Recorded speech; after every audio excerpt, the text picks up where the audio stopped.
2021 har nærmest været en fortsættelse af 2020. Inden jul blev landet igen lukket ned, og først langt op af foråret blev der åbnet stille og roligt op.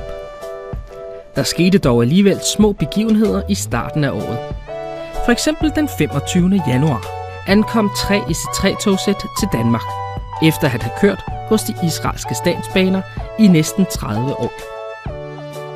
2 af togsættene var købt tilbage til DSB, som skal bruges til reservedele, mens det 3. sæt blev købt af JP Group i Viborg, der skal fungere som mødelokale og showroom for at vise, hvad JP Group laver til dagligt.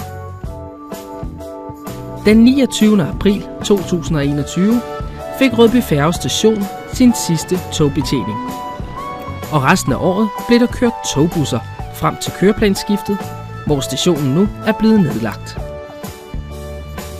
I løbet af foråret gjorde Danmarks Jernbanemuseum klar til at kunne køre med veterantog igen, når restriktionerne blev lempet. For eksempel kørte deres K-maskine en testtur den 24. april efter et eftersyn på kedlen. Og den 16. maj skulle Danmarks Jernbanemuseum flytte damplokomotivet P931 fra Odense til Roskilde for at gøre plads til en ny udstilling på museet. 2021 var også året, hvor EA'erne blev sendt afsted til Bulgarien. Den sidste EA blev sendt afsted den 15. maj, og nu er 3004 fra Danmarks Jernbanemuseum den eneste EA i Danmark. Nattoget vendte også tilbage i 2021. Snälltoget startede deres kørsel igennem Danmark til Berlin den 27. juni.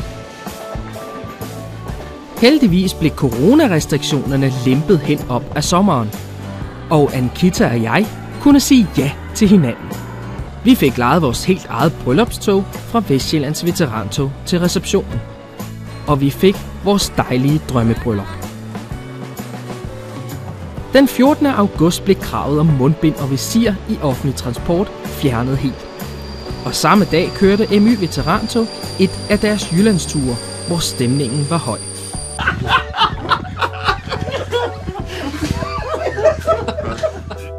Den 22. august afholdte Amagerbanens venner en hel dag med fokus på deres arbejde med at frede området ved banen og fortsætte med at kunne køre skinnecykler. Og endelig kunne Danmarks Jernbanemuseum afholde deres damparrangement den 18. og 19. september, hvor der kunne opleves over 10 damplokomotiver, og også en tur til Nyborg i forspand. Og Vestsjællands Veterantog kunne afholde eventdag, samtidig med at MY Veterantog også havde en tur til Gørlev. Den 1. oktober fik Danmark besøg af Connecting Europe Express, som afholdte åben hus på Københavns Hovedbanegård. 2021 bød også på en ombygning af Slagelse Station, som virkelig har trukket tænder.